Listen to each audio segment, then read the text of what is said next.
Hi കൂട്ടുകാരെ, എന്താ വിശേഷം? എല്ലാരും ബാങ്ക് വിളി കേൾക്കാൻ വേണ്ടിട്ട് ഇങ്ങനെ കാതോർത്ത് കൊത്തിരിക്കാവൂലേ? സംഘവും അതേ ബാങ്ക് വിളി കേൾക്കാൻ കാതോർത്ത് കൊത്തിരിക്കുകയാണ്. വിളക്കൊക്കെ വെച്ച് 6:30 ആയിട്ടുണ്ട്.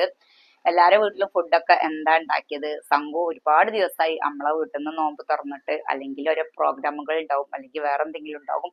അപ്പൊ ഒരുപാട് നാളിന് ശേഷം ഇന്നും നമ്മളെ വീട്ടിൽ നിന്ന് നോമ്പ് തുറക്കുകയാണ്. പിന്നെ പണ്ടല്ലോ ഇപ്പൊ ഹോസ്പിറ്റലിൽ പോയിട്ടുണ്ട്. ആ ഷീട്ട് മരുന്നൊന്നും ഞാൻ എടുത്തു വെച്ചിട്ടൊന്നുമില്ല, ഇവിടെ ഉമ്മർത്ത് തന്നെയാണ്. അപ്പൊ പിന്നെ ഇതൊക്കെ കുടിക്കാനുണ്ട്, പിന്നെ ഓയിൽമെന്റ് ഉണ്ട്, അങ്ങനെ ഒരുപാട് കാര്യങ്ങളൊക്കെയാണ് ഇന്നത്തെ വിശേഷങ്ങൾ. അപ്പൊ ഞമ്മക്ക് എന്തൊക്കെയാണ് ഞാൻ നോമ്പ് തുറക്കി തയ്യാറാക്കിയത് നോക്കുക.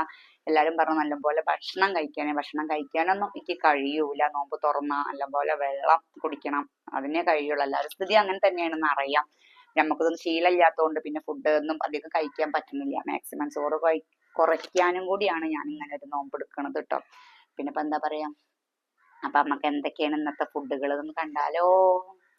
പപ്പായ ഉണ്ടായിരുന്നു, കാരക്ക ഉണ്ടായിരുന്നു, പിന്നെ കുറച്ച് പൊക്കവടി ഉണ്ടായിരുന്നു കേട്ടോ. ഇതൊക്കെയാണ് കേട്ടോ എന്റെ നോമ്പ് തുറക്കാനുള്ള വിഭവങ്ങൾ. പിന്നെ ഞാൻ ഉറുമാമ്പഴം, റോബസ്റ്റ് പഴം, പിന്നെ ഇപ്പൊ എന്താണ്, പിന്നെ ഇപ്പൊ എന്തോന്ന് ഇട്ടാണ്ട് ഒരു ജ്യൂസും അടിച്ചു വെച്ചിട്ടോ. പിന്നെ എന്റെ എനർജി ഡ്രിങ്കും ഉണ്ടായിരുന്നു. ആദ്യം തന്നെ ഞാൻ ഒരു കാരക്ക കഴിച്ചിട്ടോ, അതിന്റെ പിറകില് കുറച്ച് വെള്ളം കുടിച്ചു. പിന്നെ നമ്മളെ ജ്യൂസും കഴിച്ചു.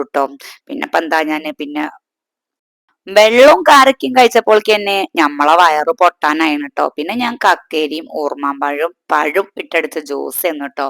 മധുരം ഇട്ടിട്ടില്ലേന്നു, അതുകൊണ്ട് വലിയ രസമൊന്നും ഇല്ലെന്ന് കേട്ടോ കുടിക്കാൻ. എങ്ങനെങ്കിലും വയറിലെത്തട്ടെ എന്ന് വിചാരിച്ചിട്ടാണ് കേട്ടോ ഞാനത് കഴിച്ചതേ. പിന്നെ ഇപ്പൊ എന്താ പറയാ, ഈ പൊക്കാട് എനിക്ക് കഴിക്കാനേ പാടില്ല. എന്നാലും ഞാൻ ചെറിയ മോന് കൊണ്ടുവന്നതായിരുന്നു, ഓൻ കഴിക്കാത്തപ്പം ഇനി അത് കളയണ്ടെന്ന് കരുതിയിട്ട് ഞാൻ അതും കുറച്ച് കഴിച്ചിട്ടോ.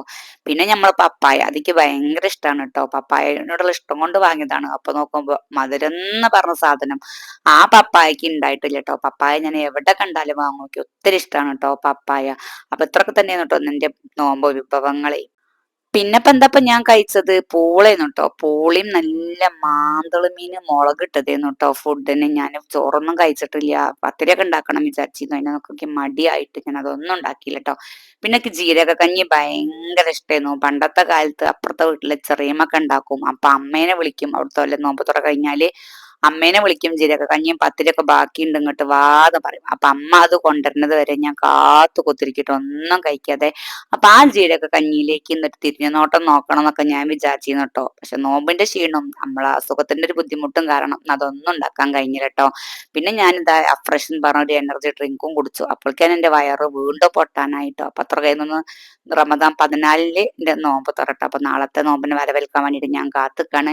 എല്ലാവരുടെ വിശേഷങ്ങളും എങ്ങനെ ഉണ്ടായിരുന്നു, എല്ലാവരും നോമ്പ് തുറകളും എങ്ങനെ ഉണ്ടായിരുന്നു, നല്ലതായി മുന്നോട്ട് പോയിട്ടുണ്ടാവും എന്ന് ഞാൻ വിചാരിക്കണം.